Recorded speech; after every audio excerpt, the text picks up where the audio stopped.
So yun, magandang umaga. So kwento ko lang pala, no. So nagpalit nga pala ako ng strap dito sa aking helmet na KYT from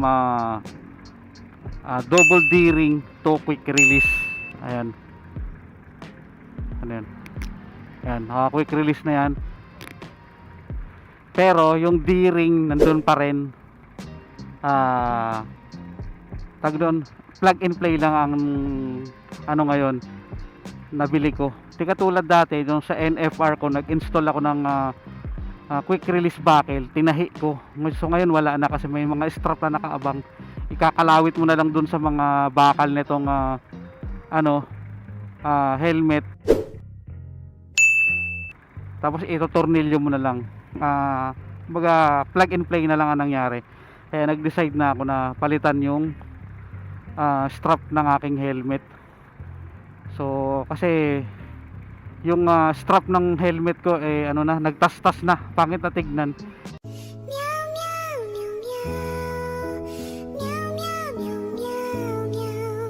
Kaya nag-decide na ako na palitan. Yun, wala lang, naano ko lang, naikwento ko lang. Di totoo yan. So, kahit paano, syempre hindi na masyado hassle magtanggal ng lock ng helmet. Lalo pag naka-gloves, medyo masikip, di ba? Ngayon medyo madali na kasi quick release na siya.